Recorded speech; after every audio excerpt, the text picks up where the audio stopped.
Welcome back to the show. We are the Off the Cuff podcast. My name is Anthony. Everybody calls me AB, and this is my good friend, the neuroscience guru herself, Miss Joy. So excited about today. Remember, subscribe, go ahead, ring my bell, do all the things so we can keep this going. This is Off the Cuff. And again, we always love to say things to make Anthony not laugh when we start the show. Yeah, you never fail, Joy. You never fail. Listen, today's topic is another one that, we tend to step on toes quite often, Joy. You just kind of have that I don't care thing going on. Like we put it all back on us, the adults. We set the pace, we set the tone. The professionals, it's us guys. So, that's 100%. if you don't want to hear the truth, hey, this may not be the podcast for you. I'm just going to tell you. Now, today's subject is one that I think is really interesting, and I hope you get something out of it. Today's subject is respect is a two-way street. Now, I remember growing up, there were certain things that you would say, that Joy, we couldn't say curse words. But one time I said a word that sounded almost like a curse word in my house, and my mom almost slapped my teeth into. I said, "Mom, you telling a lie." When I tell you, my mom was infuriated over that. It's like she almost took me out the game, because respect in our home was very, very much a standard. And so, but what I do understand, and I didn't have that problem as much growing up, is it is a two-way street. We're asking young people to do something that many times we're not willing to do ourselves. Respect lives in the brain. It requires specific areas of the brain to light up. If a child's brain is not fully developed until the age of 26, then that means those neural pathways have to be modeled for those pathways to light up. If respect is not modeled, it can't be learned. So people are like, children should respect me. Okay, I hear you. And I understand I was raised in that household too. But I also understand that I was raised in a very respectful household. You probably can't tell if you talk to me now. Life has changed a lot of me. Just gonna say that. But that respect was also modeled. And that's what I hear with Anthony. Respect was modeled. So those neural pathways lit up. They were myelinated, they were reinforced. Those pathways are what I used to use before I turned 50 and stopped caring. Well, Joy, you know what? You said, you took the words right out of my mouth. How can you follow something if you have no model? We learn to walk because of that. We learn to talk because of what language was modeled in front of us or whatever. And I think that many times the behaviors that we pick up over time, many of those types of behaviors come from those people, places, things, and ideas that model and shape the young people that we serve on a daily basis. I'm reminded of some of the things that happen even in my life with my teen. He is big into weights right now and all that kind of stuff. And he is very, whew, he wants to try dad all the time. And what I mean by that is he's always shaping himself up. Hey, dad, look at, my chest and look at how big I am. But he does something that, oh my goodness, man, he runs up behind me and he grabs me and just pulling me around. And I'm like, dude, and I grab him, and right now as a teenager, I can handle him pretty good. And then he walks off and, I'm still standing there like, yeah. And as soon as he gets out of my sight, I'm like, whew, God, this dude has got real strong, man. I don't know if I can handle this guy for so much longer or whatever. But I guess the point that I'm making is some of the things that we see in them is what we kind of taught them. That was something I did since he was a baby. And guess what? I used to do the same thing to my dad. So now that it's happening to me, I kind of understand what my dad was going through, because that's what was modeled in front of me. That's what you see, right? We sometimes we have a joke, does this kid need an IEP or is this an apple tree problem? Okay. Mm, If the parents are impulsive, if mom is impulsive, if mom is low emotional reg, there's a good chance kid's gonna have the same characteristics because that brain looks to the brain of the caregiver, the guardian, and says, what do I need to do to survive? And if mm, that brain says you need to survive by being highly impulsive, to being reactive, anxious, that brain models that.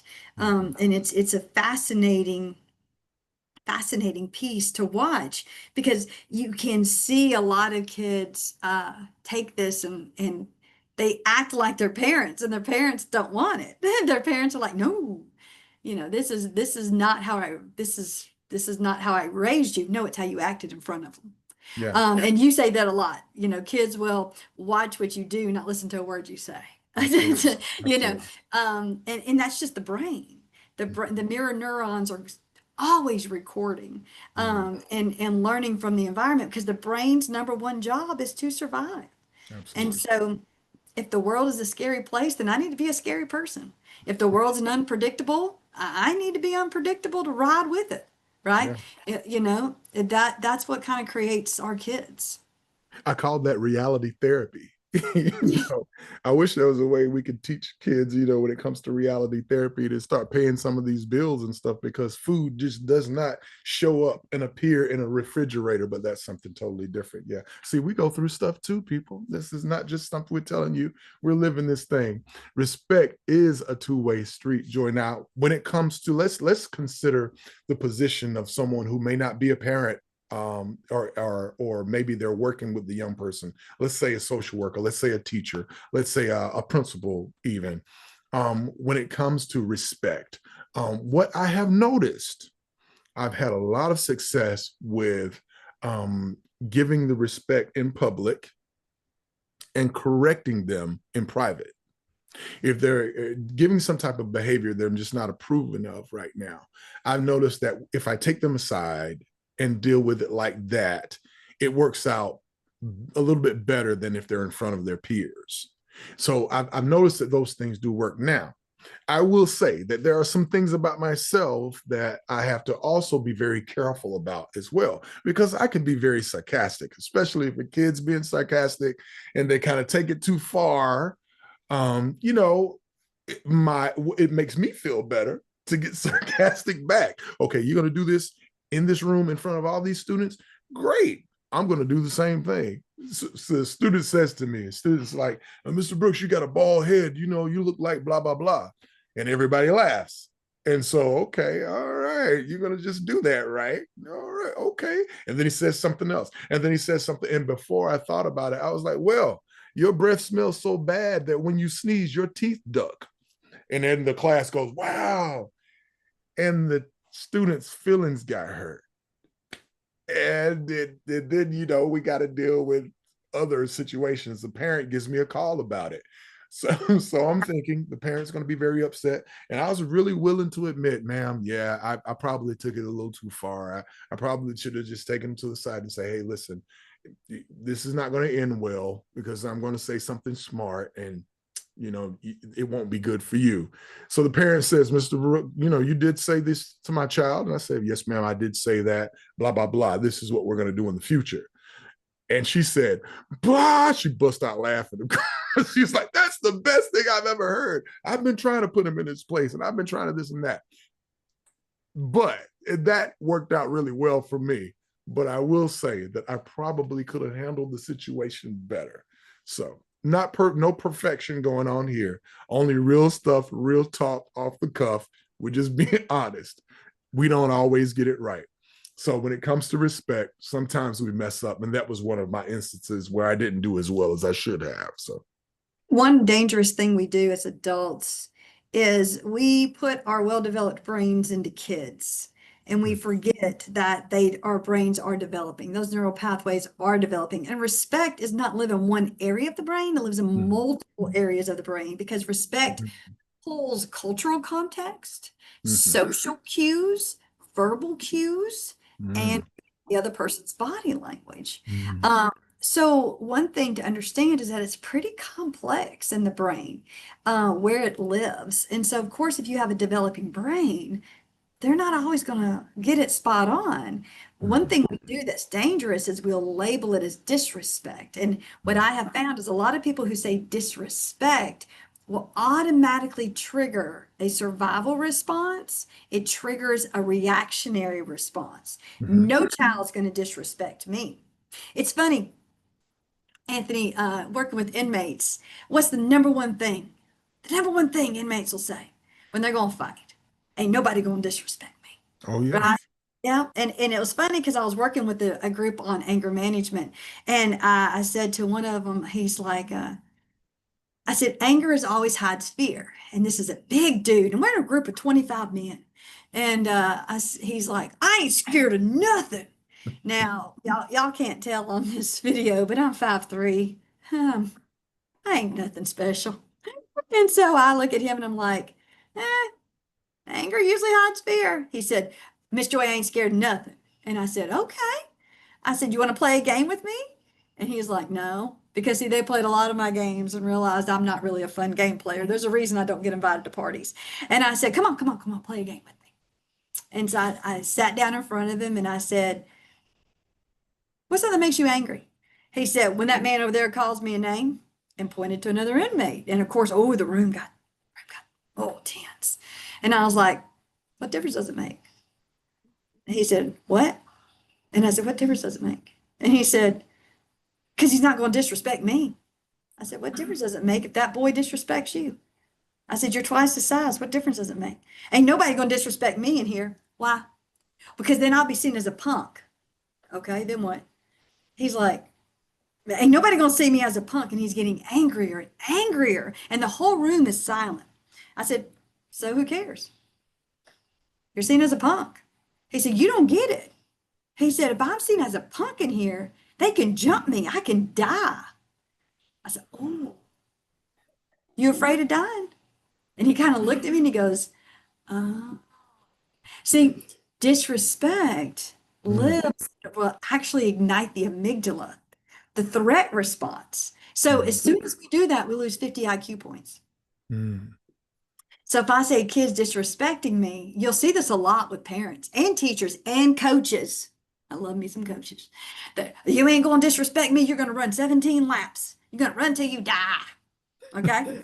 Okay. So one thing you have to understand though is that as soon as you drop into those 50 IQ points, you drop into fear, force, coercion, manipulation. You ain't teaching their brain anything. Hey, you got a minute? Because that's all the average American has is 1 minute. Our attention spans are so short that we really don't have time to focus on anything else. But here's what's crazy. We know more about how our cell phones work than our brains work. But who has time to dive deep into neuroscience? You do. 1 minute a day. Dive in. Just, hey, you got a minute. Neuro Minutes to Microdose Neuroscience. Grab a copy. Change your life 1 minute a day. And go and get the book. It's awesome. So what do you do when someone disrespects you? You stop and you reframe it in your brain. And you actually think to yourself, what skill is this kid missing? What is this kid trying to do? Is this kid trying to push me away? Ask yourself why. Why is this kid trying to push me away when they need me the most? Is this kid trying to get my attention? Right? Mm. Somebody joking with you about your bald head. You know, oh, I'm going to get some attention from my peers and make fun of Mr. Brooks. He's thinking through life. He's thinking, adolescents are notorious, 13-second lives. They ain't thinking down the road. They just trying to get the next laugh. They just trying to get the next like. Thinking. Yeah. Oh, so what's he doing? Oh, he's trying to get attention in the class. Why is he trying to get attention from his peers? Because he's an adolescent and that's his addiction. Adolescents love to be laughed at with their, oh man, you're so cool. You told him. So Joy, what do you do? Well, Yeah. pull him aside, giving him a job, bringing him to the dark side. He's going to be your ally. Ask yourself what this behavior is doing. If I've got someone, and I had a teacher I worked with 8 years ago, and I still remember this story. And I was talking with him through strategies, and he said, you know what? You're full of crap. He used the big word, but I'm not on here because Anthony doesn't like it when I cuss. So, and I was like, I probably am, but on this, I'm not. Okay, hear me out. Try the strategies and see. Let's just try. Okay, in communication with him, everything worked really well. All right. Why was there disrespect there? What was he trying to tell me? I could have got right back mad at him and reported him to his principal because they were paying me all this money to work with him. Here's what it was telling me. I'm hopeless. I feel like I've tried everything, and you're coming in here as someone who really don't know me or this kid telling me what to do. None of this is going to work. Just get this kid out of my room. I need a break. Does that make sense? That is what you figure out. Why is there disrespect? And then don't label it as such. Reframe it in your brain to protect you from getting stupid. You can be smart or you can be mad, but you can't be both.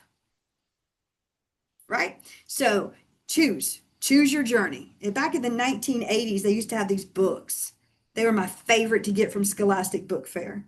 And you used to read it on page 22. You'd say, do you choose to open the treasure box or do you choose to continue on? And if you open the treasure box, you went to page 78. And if you continued on, you went to page 54. You remember those, AB? I do. I remember them. Yeah. Do they still make those? Anyways, No, they don't. that's your life. You can be mad or you can be smart. So you choose your adventure. But if you're going to go with mad, you're going with stupid. You know, Joy, you're going right back to empowering them again, you know, giving them the power of decision, giving them the power to choose once again. You know, your behavior is your responsibility. The outcomes are something that you cannot choose. You can only choose the front end, but you can't choose the back end, what happens after you make that decision. Now it's up to someone else. We always want to give advice. One of the things that I would advise is, and this is hard, is modeling calm and conflict-oriented exercises. Ooh, this is hard. It goes back to that scripture we were talking about earlier, you know, do unto others as you would have them do unto you. But that is hard. It's challenging. Like I said, my challenge is I can be sarcastic. And sometimes I'm sarcastic before I think about it. Now, Joy, I may not be as sarcastic as you. I think I met my match, but I can be sarcastic. It's something I really have to watch. One of the things I remember a good friend of mine, he's an excellent motivational speaker named Old Pete Key, and does a lot of great speaking, and he's done wonderful work for years. He says, calm down, think before you act, treat others the way you want to be treated. Now, that's easier said than done. But sometimes when you calm down, it gives you an opportunity to, let me just hold up for a second. Think.